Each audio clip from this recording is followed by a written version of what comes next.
Hello, lovely people. Welcome to my channel. I came across this beautiful chalk paint by Annie Sloan called Giverny, and it reminded me of our trip to the Monet House in Giverny, not far away from Paris. A splendor of the colors in the gardens and in the house were breathtaking.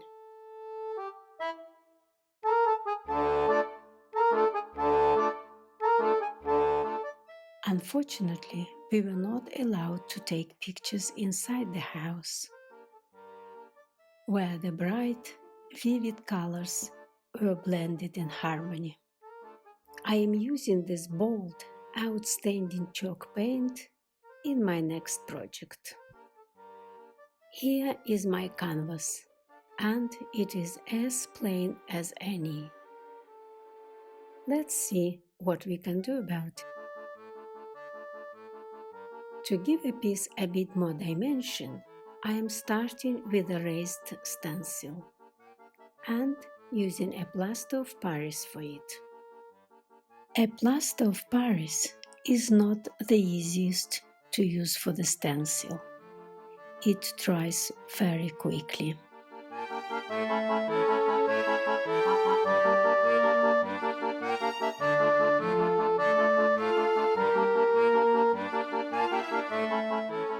For my next step, I am mixing the chalk paint with the plaster of Paris, one paint, two plaster.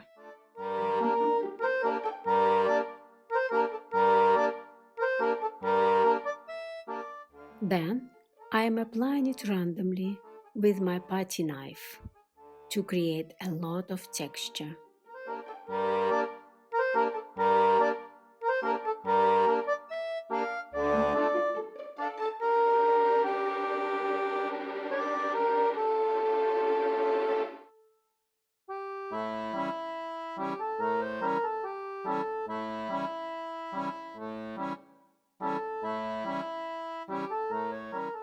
Next, I have mixed aubusson blue chalk paint with the plaster of Paris, the same way as I mixed the previous paint, and I'm applying it mostly to the corners.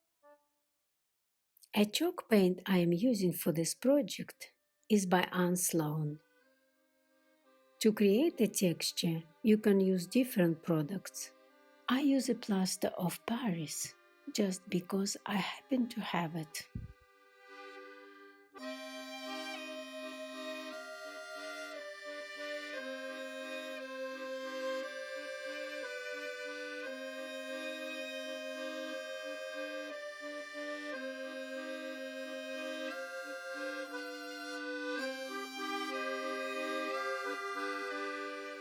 As you can see here, this project is all about the texture. I am creating a lot of high and low points to give the piece more dimension.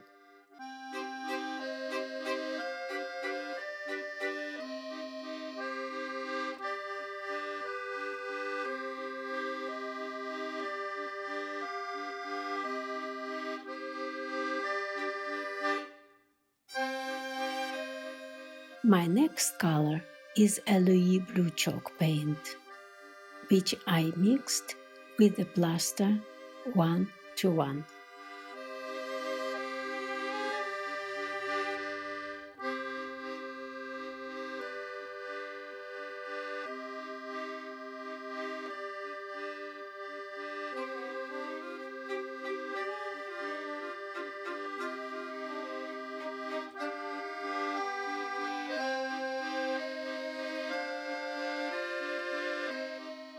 I am not trying to recreate a Monet piece of art here. I am trying to give this piece a lot of depth and create shades and lights. In the end, when I will sand the cabinet, I want all the colors to show through. It is a lot going on here. Stay tuned.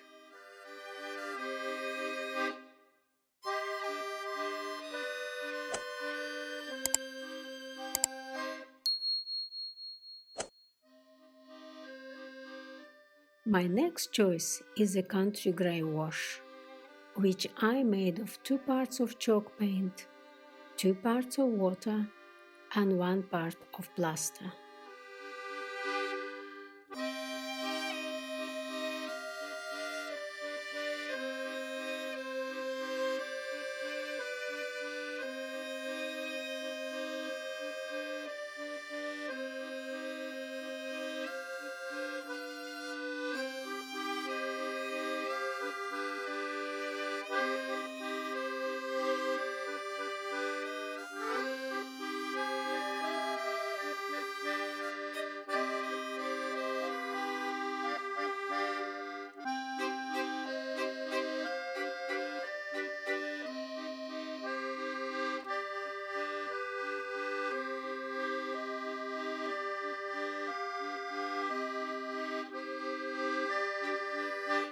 Then I picked another chalk paint called En Fleur and applied it with the putty knife to the corners to create a rusty, aged look.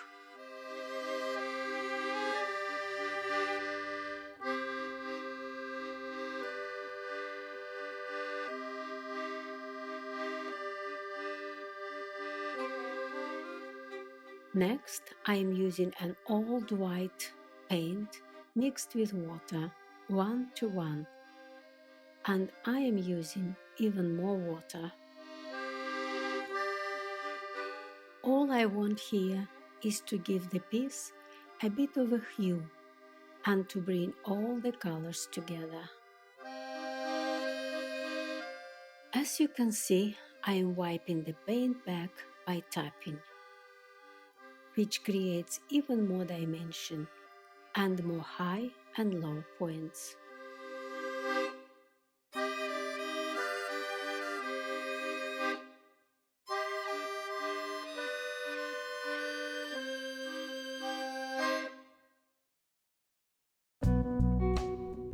And now it is time to sand off the layers to open up the paint beneath.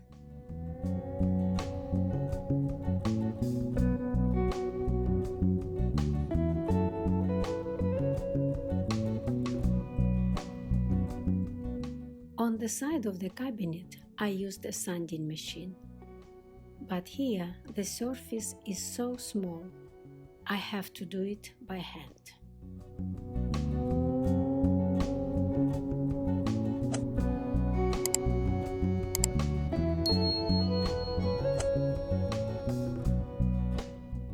I am using a clear wax to seal the surface.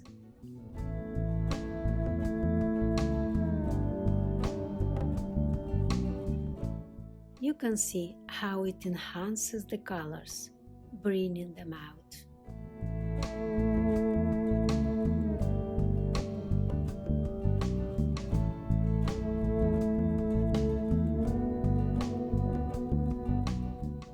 Then, to give the cabinet an aged, worn-out look, I use a brown wax.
am mixing a clear wax with a bit of Giverny paint.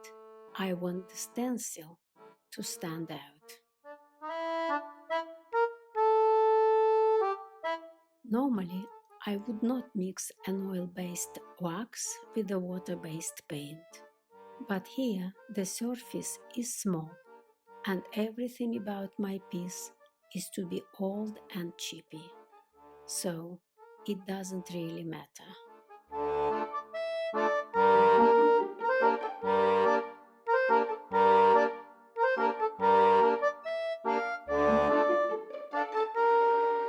Then I used a white wax to make the stencils to pop out even more.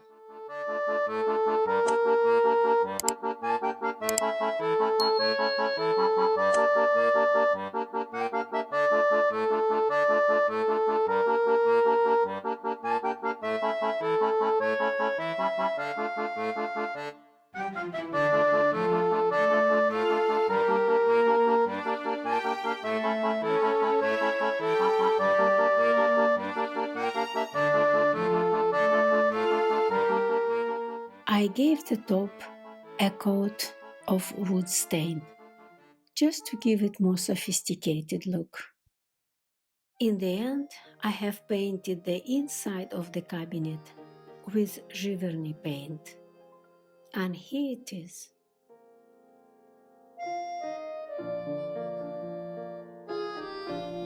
As you can see, it is a TV cabinet, and the modern top serves a transition from the old look of the cabinet to a modern TV set.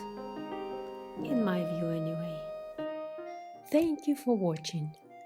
If you are interested to watch more videos with many fun techniques using chalk paint, please subscribe.